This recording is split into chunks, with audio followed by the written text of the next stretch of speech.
WBC life সাইকেলটা দেখে নেবো, প্রত্যেকটা আলাদা আলাদা। বুঝলাম? যেহেতু 30 দিন থাকে, কেউ একজন আজকে ব্লাড দিল, তার 30 দিনের মাথায় 3 মাস পর আবার সে দিতে পারবে, তার ডেফিসিয়েন্সিটা ফুলফিল হয়ে যায়।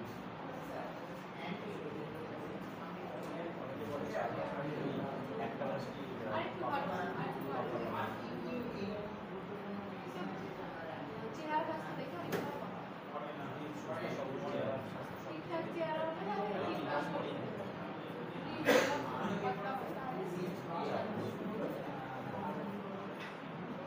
আর কিছু কোশ্চেন পারবো?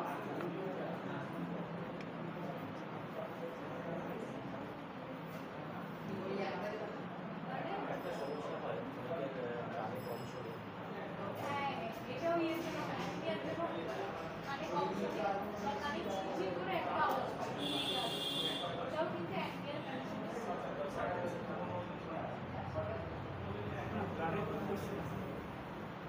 ব্লাডের টাইপস আসতে পারে, ব্লাড সেলগুলোর বলতে হবে description with diagram, function of blood আসবে, ব্লাড কোয়াগুলেশন 20 নম্বরে আসে, কোয়াগুলেশন অফ ব্লাড পুরো পদ্ধতি আর 4টা ফ্যাক্টর।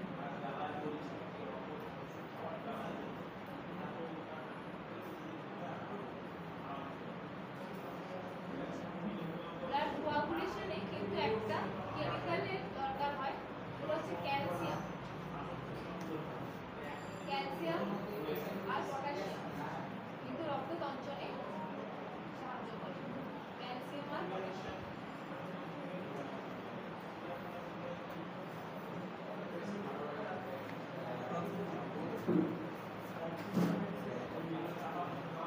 তাহলে পরের দিন কোনটা টপিকটা পড়ে আসবো? পরীক্ষা চলে এসছে, এখন এরকম ডিসকাশন।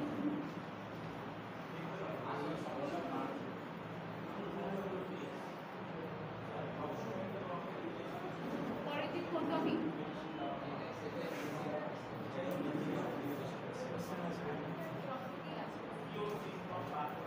আপনারা বলুন, আপনারা যেটা পড়ে আসবেন পরের দিন সেটা আসবেন।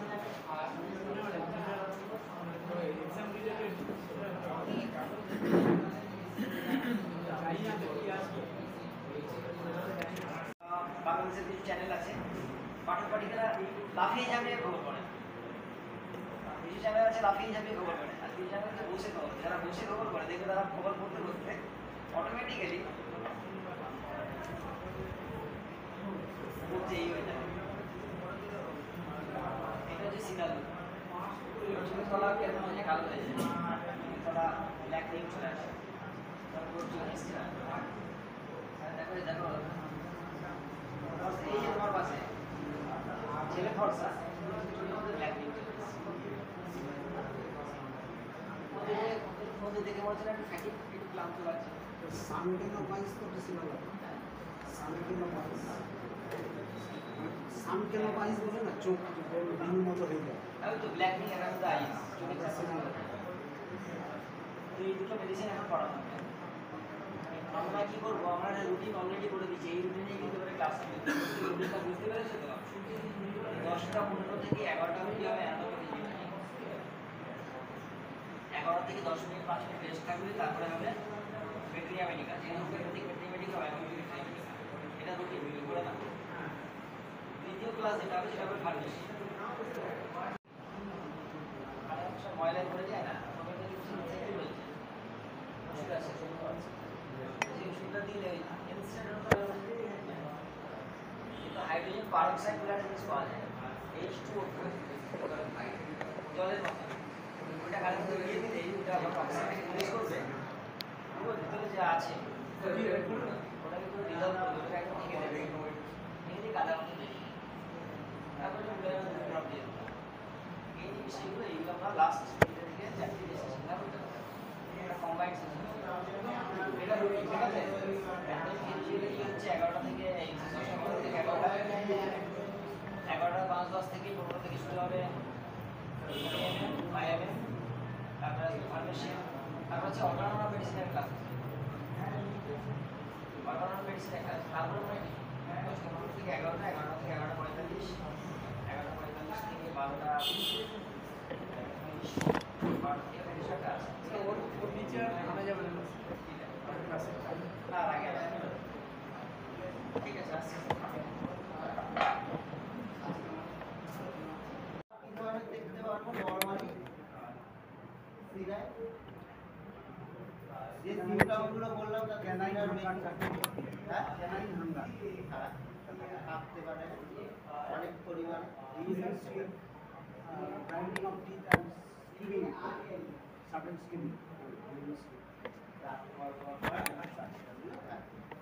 আর কি ধরনের থাকতে পারে বলুন ইচিং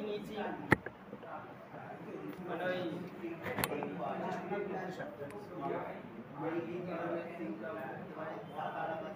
নাক চুলটা শুরু করবে আমরা কি ধরনের symptom? নাক শুরু করা মুখ দিয়ে জল বেরিয়ে আসে মুখ থেকে জল বেরিয়ে আসা মলদারি ইচিং মানে ইচিং দেখতে পাচ্ছি জলদারে এই সিমটমগুলো আমরা দেখতে পাই তারপর তলপেটের চারদিকে ব্যথা করা ঠান্ডা অনুভূতি হবে যেটা এখনের সিমটমে জ্বরের মধ্যে অনেক সময় দেখা যাচ্ছে পেশেন্ট খুব ঠান্ডা লাগে দেখা যাচ্ছে কাঁথা চাপা দিয়ে আছে ঠান্ডা লাগছে অস্বস্তি একটা অনুভব করতে পারে তো এই ঠান্ডা বোধ কিন্তু সিনার মধ্যে আমরা দেখতে পাই ঠিক আছে সিনার হেডেক থাকে ঠিক আছে মাথা যন্ত্রণা মাথা ধরা চিহ্নিত করতে পারবো যে এরকম যে একটু বাচ্চাদের ক্ষেত্রে বেশি দেখা যায় এগুলো রেজন আছে কাশতে কাশতে বুকে ব্যথা হয়ে যাওয়া বা শ্বাসকষ্ট হয়ে যাওয়া এগুলো আমরা হুপিং কফের পেশেন্টের ক্ষেত্রেও ধরতে পারে কিন্তু হুপিং কফে আলাদা কি হবে সিনার বাচ্চা একটু গোলাপি আভা থাকে এগুলো আমরা জানলাম একটু মুখ পরিষ্কার থাকে জিভ পরিষ্কার থাকে এইগুলো আমরা জানলাম কিন্তু যদি এটা হুপিং কফের বাচ্চা হয় টানা 3-4 মিনিট ধরে কাশতে থাকবে কাশতে কাশতে শরীর পুরো শরীর লাল হয়ে যাবে ঠিক আছে লাল হয়ে যাওয়ার পরে অল্প কিছু সময় হয়তো একটু রিলিফ পাবে 2-1 মিনিট রিলিফ পাবে তারপরে আবার হুপিং কফের বাচ্চা কাশতে শুরু করে কাশতে কাশতে লাল হয়ে যাবে শ্বাসকষ্ট হবে শ্বাসকষ্ট ওগুলো দেখতে পাই তো যদি 4-5 বছরের বাচ্চাদের মধ্যে হুপিং কফ বা এই ধরনের সিমটম বেশি দেখা যায় পার্শ্বসূত্রে এটা যদি আমরা দেখতে পাই হুপিং কফের সিমটম যদি আমরা এরকম দেখতে পাই সেক্ষেত্রে সিনার সমস্যা হলে ঠিক আছে হ্যাঁ সিনার পিকুলিয়ার সিমটম বলতে সিনার মধ্যে পিকুলিয়ার সিমটম হচ্ছে শরীরের রং এবং সমস্ত জায়গায় একটা ঠিক আছে যেটা মুখে চোখে আমরা দেখতে পারবো আভা দেখতে পারবো আর সিনার পিকুলিয়ার সিমটম বলতে বাচ্চা অত্যন্ত বদমেজাজি হয় সিনার বাচ্চা ওটা একটা সিনার পিকুলিয়ার সিমটম আর সিনার মধ্যে আমরা যেটা অনেক কিছু চাহিদা প্রচন্ড থাকে কিন্তু যা পাই ফেলে দেয় এই কিছু সিমটম আমরা সিনার মধ্যে পিকুলিয়ার বলতে দেখতে পারি ঠিক আছে অত্যন্ত খিটখিটে দাঁত কর্কটা এইগুলোই পিকুলিয়ার সিমটমে আমরা সিনায় দেখতে পারি যেগুলো দেখে আমরা সিনাকে চিহ্নিত করতে পারি ঠিক আছে আর সিনার বাচ্চার আকার একটু মোটা সোটা করবে ঠিক আছে অনেকটা কার্বোমেজের বাচ্চা যখন একটু মোটা সোটা হয় ওরকম গোলগাল দেখতে পারি ওষুধের ডোজেস আপনাকে সিমটম দেখে চিহ্নিত করতে হবে নর্মালি 30 ইউজ করা যেতে পারে তারপরে 6 ইউজ করা যায় না যায় সিমটম দেখে যেতে পারে 100 সিমটম দেখে করা যেতে পারে ঠিক আছে এটা বাচ্চার পরিস্থিতি রোগ কতদিন হয়েছে 1 উইক না 2 উইক আমাদের ভাগ করতে হবে নর্মাল 30 আমরা ইউজ করতে পারি ঠিক আছে সিমটম যে কোনো কিছু হতে পারে একবার সিমটম আপনি ঘন ঘন ইউজ করতে পারেন অথবা দেখা যেতে পারে যে যেরকম আমরা সকালে একটা ডোজ দিয়ে ছেড়ে দিতে পারি পরপর 3 দিন বা 5 দিনের জন্য একটা করে ডোজ দিয়ে আমরা দিতে পারি দিনে একবার এরকম আমরা ইউজ করতে পারি বা সিমটম অনুযায়ী আপনি ঘন ঘন ইউজ করতে পারেন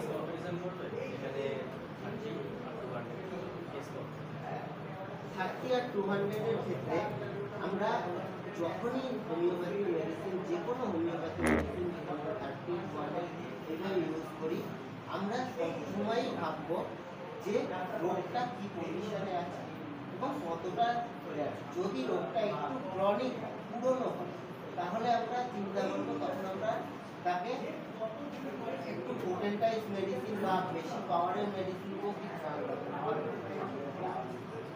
একটু বেশি পাওয়ারের মেডিসিনগুলো আমরা তখন ইউজ করবো এবং একটু গ্যাপ দিয়ে দিই। যেমন আমি যদি 200 ইউজ করতে হয় তাহলে আমাকে একটু গ্যাপ বেশি রাখতে হবে। আমি ঘন ইউজ করতে পারবো না, অন্তত 7 দিন বা 15 দিন, বলা হয় নর্মালি 15 দিন বা 21 দিন গ্যাপে 200 ইউজ করতে হয়। এবার যদি কোনো অ্যাকুইট কন্ডিশনের পেশেন্ট আসে, ঠিক আছে, যেমন বমি হচ্ছে বা কোনো এরকম সমস্যা নিয়ে ক্লিনিক সমস্যা নিয়ে অ্যাকুইট কন্ডিশনে কোনো পেশেন্ট এসে, তাকে আমি সবসময় 21 দিন গ্যাপে বা 15 দিন গ্যাপে কোনো মেডিসিনই আমরা ইউজ করবো, ঠিক আছে। তখন আমরা দিনে হয়, অনেক ক্ষেত্রে দিনে দুবারও ইউজ করে, অনেকে কি হয় প্রতিদিন পরপর 5 দিন একটা করে ডোজ নেবেন, এইভাবে ইউজ করে। এটা আমরা অ্যাকুইট করি, এটা আমরা 200 এর ক্ষেত্রেও করতে পারি, 30 এর ক্ষেত্রেও করতে পারি। কিন্তু ক্রনিক যদি হয় সেক্ষেত্রে আমরা 200 কেও ইউজ করবো, গ্যাপ দিয়ে 15 দিন বা 7 দিন পর পর একটা ডোজ বা একটা ডোজ বলতে আপনি যতটা দিন হোমিওপ্যাথি একটা ডোজই 5 ফোঁটা খাওয়ালেও যে কাজ হবে, 1 ঢাকনা খাওয়ালেও সেই কাজ হবে, ঠিক আছে, সেম কাজ হবে।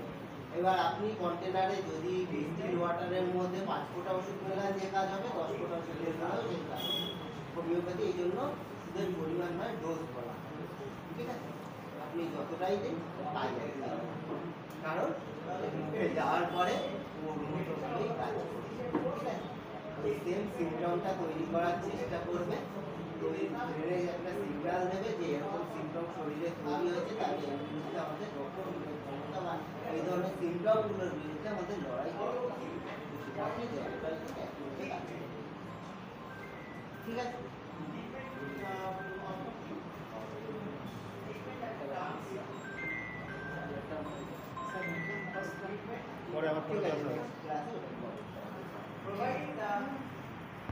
সিনার যদি মাথা যন্ত্রণা হয় সেক্ষেত্রে পেশেন্ট কিছুটা পরিমাণ হলে দুর্বল, হেডেকে দেওয়া যেতে পারে। আর কি ধরনের সিমটম দেওয়া যেতে পারে? আর সিনার যদি মাথা ধরা হয় তাহলে আমাদের দেখতে হবে যে মাথা সামনের দিকে ঝোঁকালে আরাম পাচ্ছে। সিনার মাথা যন্ত্রণার পেশেন্ট মাথা যদি সামনের দিকে ঝোঁকায় তাহলে আরাম পাবে।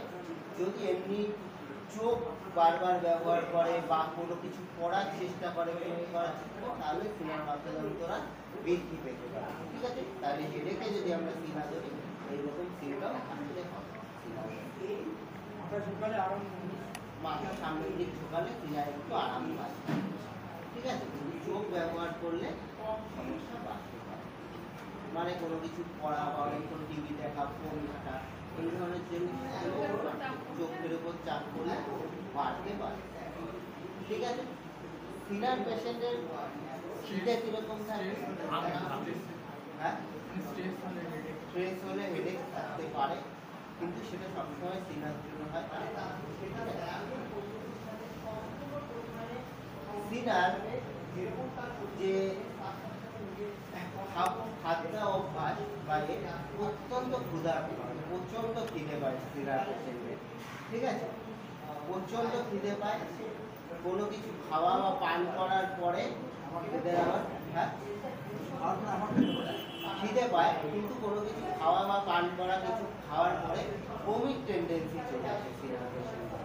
প্রচন্ড খিদে পাচ্ছে দেখা যাচ্ছে, কিন্তু কোনো কিছু খেয়েছে, খাওয়ার পরে বমি ভাব বা বমি হয়, হ্যাঁ, সেজন্য এই সিমটমগুলো দেখা যেতে পারে। তো বমি টেন্ডেন্সি বা বমি ভাব চলে আসতে পারে, ঠিক আছে। আর মিষ্টি জাতীয় খাবার ভালোবাসে। তাছাড়া আর কি দেখবো? স্যার ব্লটিং, গ্যাস, এটা কি আছে? ডাইজেস্টিভ ইস্যু, টাং খুব ক্লিন টাং ক্লিন থাকে।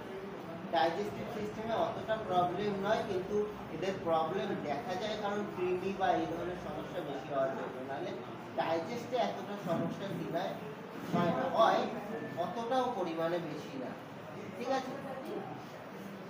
আর কি দেখতে পাবো খাবারে? আমরা যেমন ভ্যারাইটি পড়েছিলাম যে বিভিন্ন রকম জিনিস চাই এবং যা হয় প্রত্যাখ্যান, খাবারের ক্ষেত্রেও ঠিক তেমনই আমরা দেখতে পাবো যে বিভিন্ন রকমের খাবার চাইছে কিন্তু সব খাচ্ছে না, সন্তুষ্ট হচ্ছে না। দেখা গেল যে আজকে ঘরে একটা রকম সবজি হয়েছে, তার এটা ভালো লাগছে না, বলছে এটা খাবো না, ওই রকম অন্য রকম কোনো সবজি খাবো। আজকে মাছ হয়েছে, মাছ ভালো লাগছে না, নিরামিষ খাবো। আর নিরামিষ হয়েছে, ভালো লাগছে না, মাছ বা মাংস হলে খাবো। বা অনেকেই দেখা যায় যে এই খাবারগুলো ভালো লাগছে না, কিছু না ডিম ভেজে নিয়ে যদি ভাজা ডিম খেয়ে নেয়। কিন্তু দেখা যাচ্ছে যে ঠিক আছে, কিন্তু পরিপূর্ণভাবে সেটাও তৃপ্তি করে খাচ্ছে না। প্রচুর কিছু পাওয়ার আকাঙ্ক্ষা আছে, কিন্তু পেলে সেটাকেও ত্যাগ করে দিচ্ছে, সেটাকেও ঠিকভাবে গ্রহণ করছে না। সিনার পেশেন্টের মধ্যে আমরা সমস্ত ক্ষেত্রেই এটা দেখতে পারি, ঠিক আছে। আবার এই যে খাবার খেয়ে নিচ্ছে, খাবার খাওয়ার পরেও বমি ভাব তৈরি হতে পারে। খাবার খেলে বা জল পান করলে ভমিটিং টেন্ডেন্সি তৈরি হতে পারে। যেমন আমরা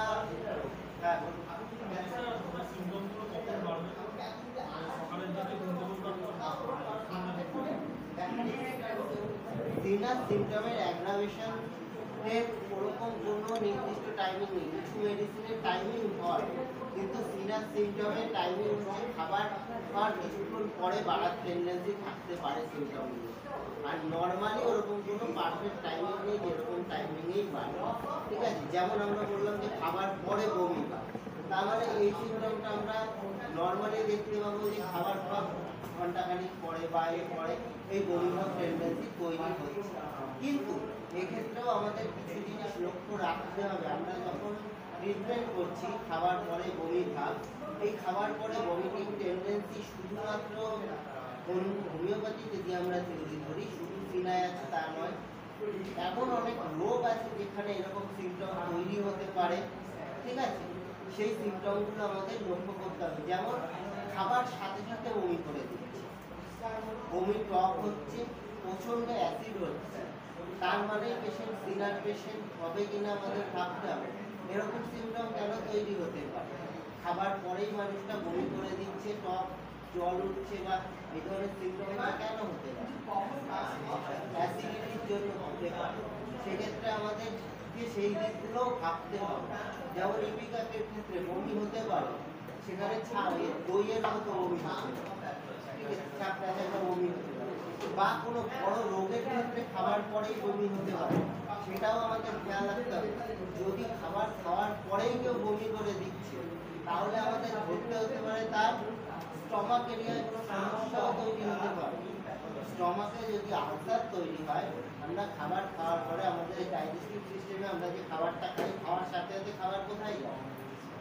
মুখ, এসোফেগাস, এসোফেগাস হয়ে স্টমাকে। স্টমাকে যদি কোনো আলসার বা কিছু তৈরি হয়, তাহলে যখনই স্টমাকের মধ্যে খাবারটা যাবে কি হবে? স্টমাকের মধ্যে তখন স্টমাকে জ্বালা তৈরি হবে, ঠিক আছে। তাই সে খাবার যদি অ্যাসিডিক খাবার হয়, মানে তেল মশলা জাতীয় খাবার হয়, তাহলে জ্বালাকর সেন্সেশন তৈরি হবে, বমি হয়ে যাবে, এবং তার সাথে হাইড্রোক্লোরিক অ্যাসিড স্টমাকে যেটা আছে সেটা বেরিয়ে আসার টেন্ডেন্সি তৈরি হবে। তো আমরা এরকম বড় রোগের ক্ষেত্রেও দেখতে পারি খাওয়ার পরেই বমি হচ্ছে। খাবার খাওয়ার পরে সবসময় বমি এরকম হয় না। খাবার খাওয়ার পরে আমাদের স্টমাকে খাবারটা কতক্ষণ থাকে, মোটামুটি স্টে করে কতক্ষণ? প্রায় 4 ঘন্টা স্টমাকে স্টে করে। স্টমাকের 3টে পার্ট আছে। ফার্স্ট পার্ট হচ্ছে কার্ডিয়াক, সেটা একদম স্টমাকের ফার্স্ট এরিয়া। তারপরে হচ্ছে কার্ডেটেটা, তারপরে হচ্ছে পাইলারি। এই 3টে পার্ট নিয়ে হচ্ছে স্টমাক, ঠিক আছে। তার মধ্যে মিডল পার্ট যেটা কার্ডেটের মধ্যে কিছু স্পাইক থাকে, যারা খাবারটাকে স্টে করে। এই যে খাবারটা স্টে হয়, তখন হাইড্রোক্লোরিক অ্যাসিডের সাথে মিশে খাবারটা পুরো ভাঙবে, ভেঙে পাচনের জন্য বা ডাইজেস্ট করার জন্য সহজ হবে। এই যে টাইমটা, এই টাইমটা প্রায় 4 ঘন্টা। তারপরে পাইলেরিক থেকে আমাদের ডিওডিনাম বা ফার্স্ট পার্ট অফ স্মল ইন্টেস্টাইনের মধ্যে খাবারটা চলে। তাহলে খাবার খাওয়ার সাথে সাথে যদি কারো এরকম সমস্যা হয়, তাহলে সেটা সিনার সমস্যা না হয় স্টমাকের সমস্যাও হতে পারে। স্টমাকে কোনো ঘা বা কিছু হচ্ছে, সেটাও আমাদের দেখতে হতে পারে যে হচ্ছে। এটা যদি দেখা যায় যে খাবার খাওয়ার প্রায় 3.5-4 ঘন্টা পরে হচ্ছে, তাহলে আমরা একটা কমন রোগ শুনেছি যে ডিওডিনাল আলসার। এরকম প্রবলেমও হতে পারে যে 4 ঘন্টা পরে খাবারটা যখন first part of small intestine ডিওডিনালে ঢুকছে, তখন বমি হয়ে গেল, ঠিক আছে, তখন বমি হয়ে গেল। এটাও হতে পারে। তাহলে খাওয়ার পরে বমি হলে আমাদের এইগুলো লক্ষ্য করতে হবে যে আমি সিনাই দেবো। ইপিকাকের সিমটম হচ্ছে যে দুধ বা দুধ জাতীয় জিনিস খেলেই বমি হয়ে যাচ্ছে, এতুজা আছে, এতুজায় দুধ বা দুধ জাতীয় জিনিস বমি হয়ে যায়, ইপিকাকে বমি হয়ে যায়, ঠিক আছে, এইগুলো দেবো। তাহলে আমাদের সেগুলো লক্ষ্য করতে হবে, ঠিক আছে। এর পেশেন্ট কীরকম হবে, তুমি যেমন বললে যে মুখ পরিষ্কার হবে, ঠিক আছে, হ্যাঁ খাবার আগে দেখো কোনো পেশেন্টের খিদে পেয়েছে, হ্যাঁ খিদে পেয়েছে তার আগে এরকম খিদের জন্য পেটে জ্বালা পড়া তো হতে পারে, কী লক্ষণ বা কী এটা একটা আরেকটু লম্বা প্রসেস তো বলে দিচ্ছি।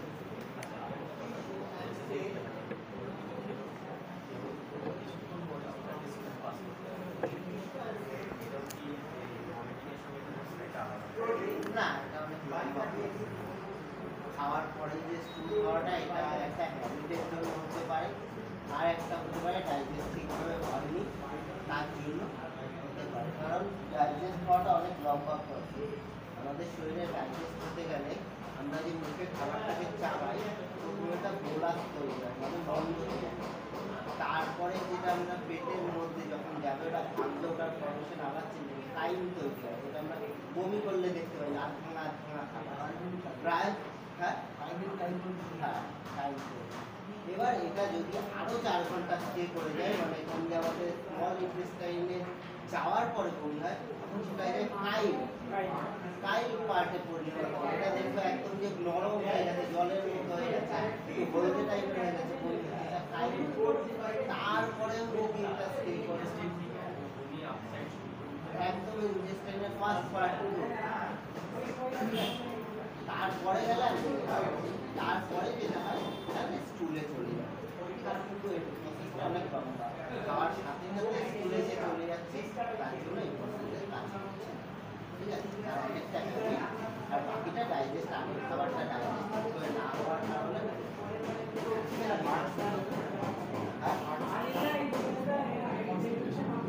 কনস্টিপেশনের ক্ষেত্রে যেটা আমাদের স্মল ইন্টেস্টাইন বা লার্জ ইন্টেস্টাইনে। আর ওর যে প্রশ্নটা ছিল যে খাবার খাওয়ার পরে এরকম বা খাবার না খেলে কেন হয়, কারণ আমরা জানি লিভার থেকে আমাদের আরও একটা জিনিস তৈরি হয়, সেটা হচ্ছে পায়ের জুস বা পিত্ত রস আমাদের শরীরে তৈরি হয়, তৈরি হয়ে গল ব্লাডারে স্টোর হয়। এই পিত্ত রসটা ঠিক কখন আমাদের ইন্টেস্টাইনে আসে, আমরা যেটা বললাম যে আমাদের যে স্টমাক এরিয়া আছে, স্টমাক এরিয়ায় হাইড্রোক্লোরিক অ্যাসিড থাকে। হাইড্রোক্লোরিক অ্যাসিডকে স্টোর করার জন্য বা ধরে রাখার জন্য আমাদের স্টমাকের যে মিউকাস আছে, মিউকাস কেটে দেয়, মিউকাসকে ধরে রাখতে পারে বা সহ্য করতে পারে। কিন্তু আমাদের যে নর্মালি শরীরের মধ্যে যে স্মল ইন্টেস্টাইন আছে, স্মল ইন্টেস্টাইনের লেয়ার এত মোটা নয় যে হাইড্রোক্লোরিক অ্যাসিডকে ধরে রাখতে পারে। হাইড্রোক্লোরিক অ্যাসিড যদি কোনো কারণে স্মল ইন্টেস্টাইনে যায় তাহলে জ্বালা তৈরি হতে পারে, যার জন্য আমাদের কাজ করে পিত্ত রস বা পায়ের জুসটা। যখনই এই খাবারটা আমাদের স্মল ইন্টেস্টাইনে প্রবেশ করে, মানে একদম ডিওডিনালে প্রবেশ করে, তখনই পায়ের জুস বা পিত্ত রসটা গল ব্লাডার থেকে রিলিজ হয়ে যায়, ওখানটা এসে জিনিসটাকে অ্যাসিডকে ছাড়ে বা নিউট্রালাইজ করার জন্য। তো আমরা যদি অনেক সময় খাবার না খাই, কোনো কারণে হাইড্রোক্লোরিক অ্যাসিড যদি নিচের দিকে চলে আসে, সেই কারণে এটা হতে পারে, তাহলে জ্বালা করতে পারে। হাইড্রোক্লোরিক অ্যাসিড যদি কোনো কারণে অনেকক্ষণ খাবার না খেলে নির্দিষ্ট টাইমের পরে যদি ডিওডিনালে চাপ থাকে, তাহলে দেখা যায় যে স্টমাকে যা আছে তাই কিছুটা ডিওডিনালের দিকে চলে যাবে। হাইড্রোক্লোরিক অ্যাসিড যদি চলে যায় তাহলে পেটে জ্বালা করতে পারে, ঠিক আছে, এর জন্য হতে পারে। আর নির্দিষ্ট টাইমের মধ্যে যদি পায়ের জুস রিলিজ না হয়, সেক্ষেত্রে দেখা যায় পেটে ব্যথা করতে পারে। আমরা যখন খাবার না খাই,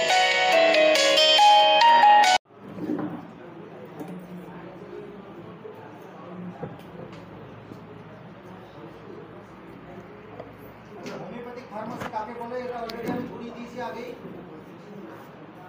আজকে আমরা করবো সোর্স অফ ড্রাগ, মানে ওষুধ তৈরির যে সোর্সগুলো, যে সোর্স থেকে ওষুধ তৈরি হয়, কী কী সোর্স থেকে ওষুধ তৈরি হয় সেটা আজকে আমরা করবো। হোমিওপ্যাথিতে আমাদের কতগুলো সোর্স আছে ওষুধ তৈরির? ছখানা সোর্স। কতগুলো? 6 সোর্স অফ মানে কি? যেটা থেকে উৎস, যেটা থেকে ওষুধ আমাদের তৈরি হবে। এরকম কতগুলো সোর্স আছে? 6খানা সোর্স আছে। কি কি?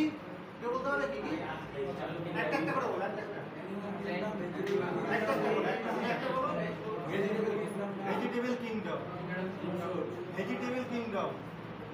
একটা হলো ভেজিটেবল, তারপরে আচ্ছা অ্যানিমেল।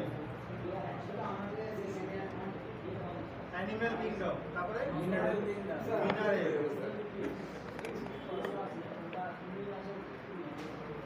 মিনারেল আর নোসোর।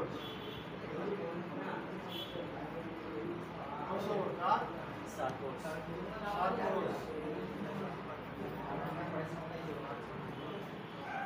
আর ইনকন্ট্রাবিলিয়া।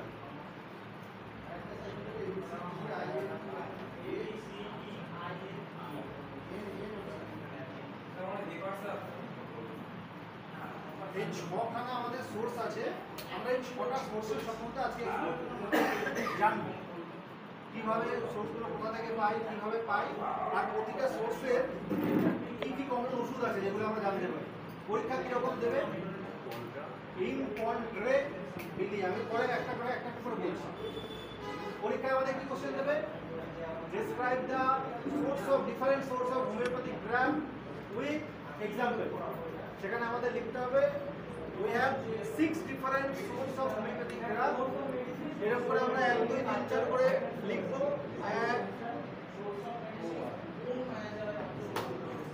এরকম করে আমরা সোর্স লিখবো 1 2 3 4 5 6। এই 6খানা সোর্স লিখবো, আর এই সোর্সের পাশে ওই সোর্সের একটা করে দুটো করে ওষুধের নাম লিখবো। তাহলে আমরা উত্তরে শুধু লিখবো we have 6 different sources of homeopathic drugs বলে এই 6টা সোর্স 1 2 3 4 5 6, আর প্রতিটা সোর্সের পাশে দুটো করে ওই সোর্স থেকে তৈরি হয় ওষুধের নাম। এইটুকু করে দিলে আমরা কত নাম্বার পাবো? 20 নাম্বার। 20, ঠিক আছে? 20 এইটুকু লিখলে, ঠিক আছে? কারো কেউ এই চিন্তা ভাবনা নেবে না যে ইতিহাস ভূগোলের মতো কথা বাড়ি ও ভর্তি করে লিখতে হবে। মেডিকেলে কোনো কথা বাড়ি ভর্তি করে লেখার উপর, ঠিক আছে? লেখা খুব ছোট ছোট হবে। তুমি কিছু মনে করো না 5 নাম্বার এটা ঠিক লাগে না, একটু লিখি। আমি যাবি লিখতে গেলেই যে এক্সামিনার সে ভালো মতো জানে এই উত্তরটা দুটো লাইনই হবে। অ্যানাটমিতে লেখা বড়ই হবে। সব থেকে ছোট লেখা হবে ভেটেরিনারিতে, হোমিওপ্যাথি আর বায়োকেমিস্ট্রি। তারপরে ছোট লেখা হবে ফার্মাসি। অ্যানাটমি ফিজিওলজিতে লেখা বড়ই হবে, অর্গানিজমের লেখা বড়ই হবে, ঠিক আছে? এমনকি হোমিওপ্যাথি, ভেটেরিনারি আর বায়োকেমিস্ট্রি এমন কোশ্চেনও থাকে যেটাতে একটা সিম্পটম আছে। তুমি যদি মনে হচ্ছে একটা সিম্পটম 5 নাম্বার, আমি আর তিনটা নিজে থেকে লিখি, পুরোটাই কেটে দেবো। তুমি সিম্পটম নিজে থেকে তৈরি করতে পারো না। তবে ইচ্ছা করেই কোশ্চেনটা দিচ্ছে যে জানো ওটাতে একটা সিম্পটম আছে, ঠিক আছে? কাজে কেউ স্কুলের মতো করে ভাববে না, স্কুল কলেজের মতো ব্যাপারটা না। যেটুকু লিখতে হবে ওটুকু লিখতে হবে, বেশি লিখলে পুরোটাই পাবে, ঠিক আছে? তাহলে আমাদের প্রথম সোর্স হচ্ছে ভেজিটেবল কিংডম অথবা প্ল্যান্ট কিংডম। এটাকে আমরা বলি প্ল্যান্ট কিংডম, ঠিক আছে? মানে এই সোর্সে আমরা এমন ওষুধগুলো নিয়ে আলোচনা করি যে ওষুধগুলো কোনো না কোনো গাছ থেকে তৈরি হয়েছে, ঠিক আছে? কোনো না কোনো গাছ থেকে তৈরি হয়েছে। এবার ডিফারেন্ট ওষুধ গাছের বিভিন্ন ডিফারেন্ট পার্ট থেকে তৈরি হতে পারে। কোনোটা হয়তো গাছের পাতা থেকে তৈরি হয়, কোনোটা হয়তো শিকড় থেকে তৈরি হয়, কোনোটা হয়তো পুরো গাছ থেকে নিয়েই তৈরি হয়, ঠিক আছে? তো আর ডিফারেন্ট হতে পারে, কিন্তু গাছের থেকেই তৈরি হয়। ওই জন্য ওই কিংডমটাকে বলা হয় ভেজিটেবল কিংডম বা প্ল্যান্ট কিংডম। হোমিওপ্যাথিতে যত সোর্স আছে তার মধ্যে সব থেকে বেশি সোর্সের ওষুধই হচ্ছে ভেজিটেবল কিংডম। এই সোর্সে সব থেকে বেশি ভ্যারাইটি ওষুধ পাওয়া যায়, ঠিক আছে? টোটাল আমরা কতগুলো ওষুধ পাই হোমিওপ্যাথিতে? আন্দাজ প্রায় 6000 কাছে, ঠিক আছে? তাহলে আচ্ছা, তাহলে ভেজিটেবল কিংডম মানে বুঝলাম আমরা গাছ থেকে, গাছের বিভিন্ন অংশ থেকে যে ওষুধ তৈরি হয়। এবারে দুটো উদাহরণ লিখতে হবে। বলুন। পালসেটিলা কি থেকে তৈরি হয়?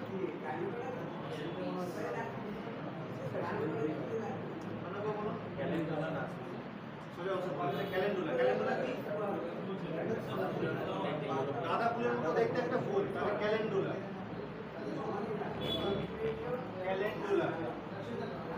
গাঁদা ফুলের মতো দেখতে একটা ফুল, ওটা থেকে এটা তৈরি হয়। একটা উদাহরণ বললাম, আরেকটা উদাহরণ হলো ক্যালিকার পাপায়া। এটা থেকে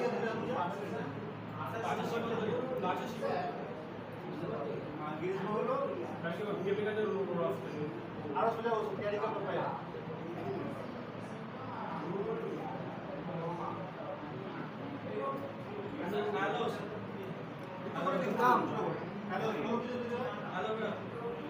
ঠিক আছে গাছ থেকে দুটো এরকম অনেক উচ্চতার উৎস আমরা জানেন যত সোজা সোজা নাম পাবেন দিয়ে আমরা নেক্সটটা চলে যাই অ্যানিমেল কিংডম মানে এরকম ওষুধ যেটা কোনো প্রাণী থেকে তৈরি হয়েছে ঠিক আছে সে প্রাণীটা কীট পতঙ্গ হতে পারে এবার উদাহরণ বলেন অ্যানিমেল কিংডমের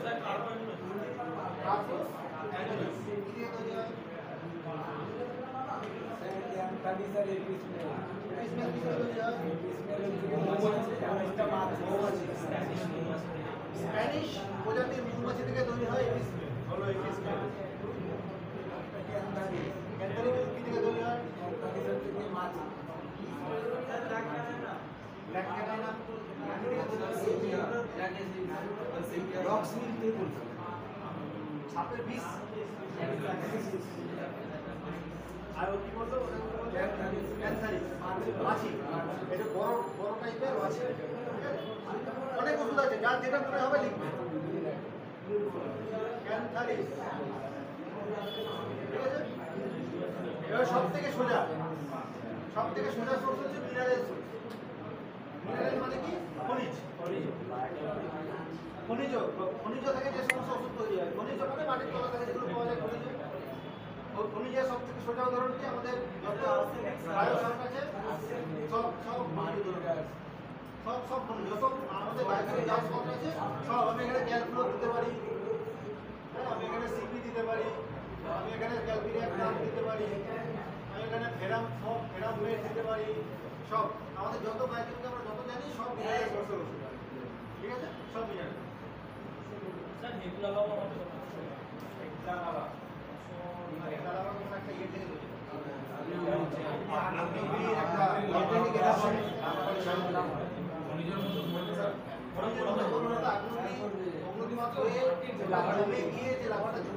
তারপরে ওটা দিয়ে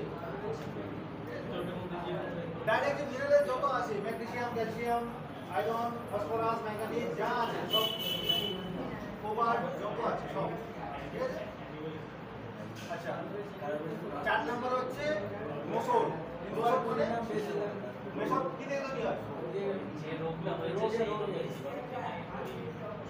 রোগের জীবাণু পোষ্য আপনার মাত্রা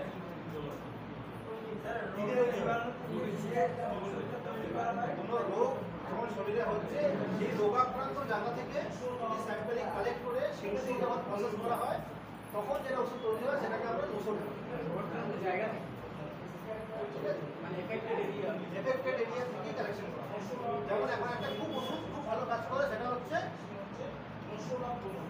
অস্টিও আর্থারাইটিস ওষুধ কিভাবে তৈরি হয় অস্টিও আর্থারাইটিস ওষুধ কিভাবে তৈরি হয় অস্টিও আর্থারাইটিসে যাদের হাড় হয়ে যাচ্ছে একদম নষ্ট হয়ে যাচ্ছে আমাদের স্পাইনোফ্লুইডটা থাকে ফ্লুইডটার ঘনত্ব ফ্লুইডের টেক্সচার সব কিছু পাল্টে যাচ্ছে সেটাকে কালেক্ট করে নিয়ে এটা তৈরি করা হচ্ছে তারপরে দেখা যাচ্ছে যে অস্টিওআর্থারাইটিস পেশেন্টদের সিভিয়ার পেশেন্টদের পর্যন্ত ইউজ করলে দেখা যাচ্ছে যে অনেক পেশেন্টরা ভালো রয়েছে ঠিক আছে আর কি উদাহরণ আরেকটা উদাহরণ গনোরিয়া তৈরি হয় মেডোনিয়া আরেকটা কোনো নিউমার তৈরি হয় জক্সকারকের জোড়া তৈরি হয় ঠিক আছে দুটো তিনটে উদাহরণ লিখে দেবে ব্যাস হয়ে যাবে তুমি তো জানোই সব অসুবিধা নাই সার্কোস কি হয় যেমন ওষুধ রোগাক্রান্ত জায়গা থেকে হয় সার্কোস কি থেকে হয় সুস্থ গ্ল্যান্ড থেকে যেমন স্যাম্পল নিয়ে বানানো হয় সেটা হচ্ছে সার্কোস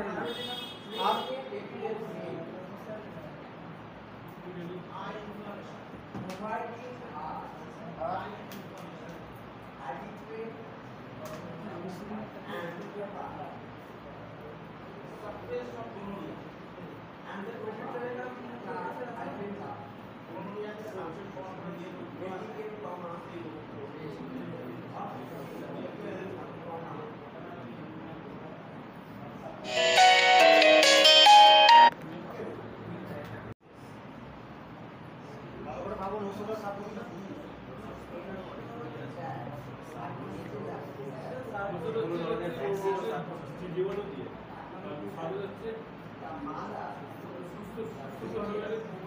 ঠিক করে ওষুধটা সুস্থ থেকে তৈরি হয় নাকি সার্কোটা সুস্থ থেকে তৈরি হয়?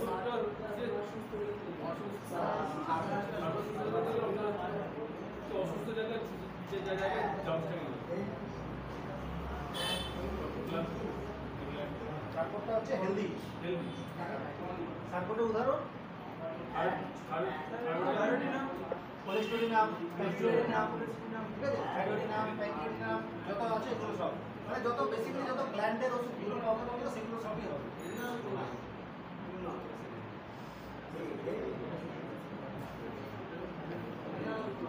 থাইরোডিনাম, কোলেস্টেরোলিনাম, হ্যাঁ,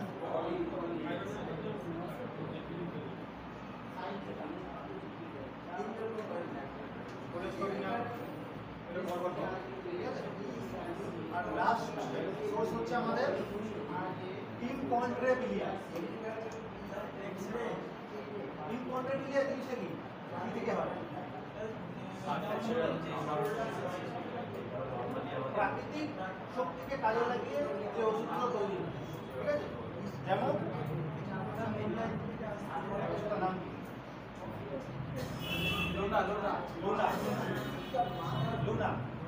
ওটা ফুলমুনে 48 কিছু মেডিকেল উপরে ফুলমুনে ওটাকে 48টাকে এক্সপোজারে রাখা হয়। তারপরে রাত ঠিক যখন মোটামুটি ফুলমুন কভার হয়ে যায় তারপরে ওটাকে নিয়ে আসা হয়, ঠিক আছে। কিসে কাজ করে?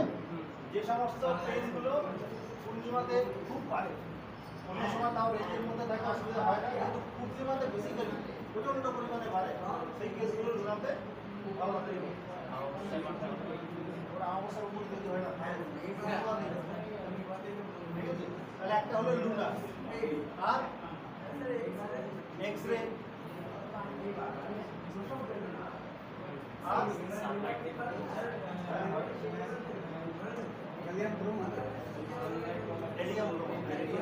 রেডিয়াম ব্রোমেটাম, রেডিয়েশন থেকে তৈরি হয়, ঠিক আছে।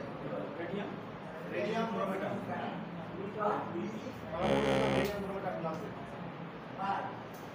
ঠিক আছে। সোডিয়াম নামটা তোমরা জানো, এই 6টা সোর্স, আর এই 6টা সোর্সের দুটো করে উদাহরণ এই লিখে দিলেই 20 নাম্বার পাবে।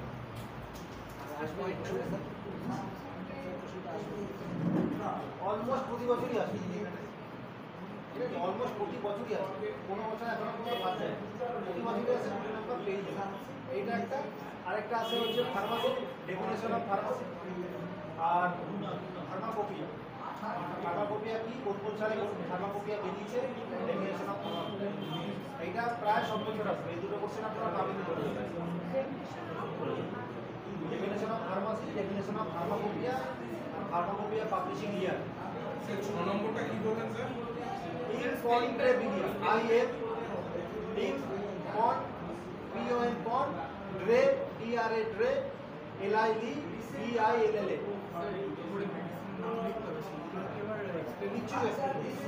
আমি যেরকম লিখেছি ভেজিটেবল মিক্সার দুটো ওষুধ, এটা দুটো ওষুধ, যা লিখেছি এটা লিখে করবে। ডেফিনেশন অফ ফার্মাসি একটা আসবে, ডেফিনেশন অফ ফার্মাকোপিয়া, আর তার সাথে হচ্ছে date of publishing of pharmacopoeia, কোন ফার্মাকোপিয়া কোন সময় পাবলিশ হয়েছে এটা।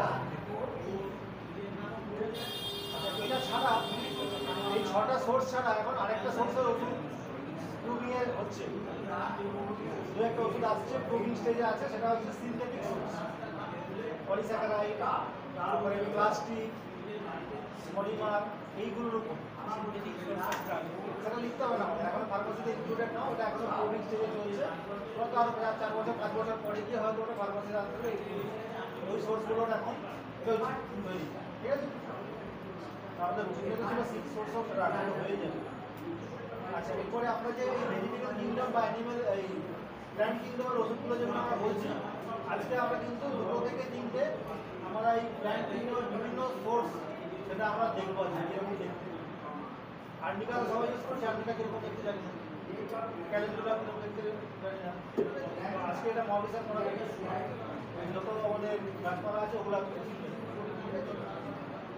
সোর্স তো আপনারা সবাই জানেন। আমার মনে হয় আপনাদের ইয়ে হোমিও ওইটা করানো নেই, ওই সেটা লেগে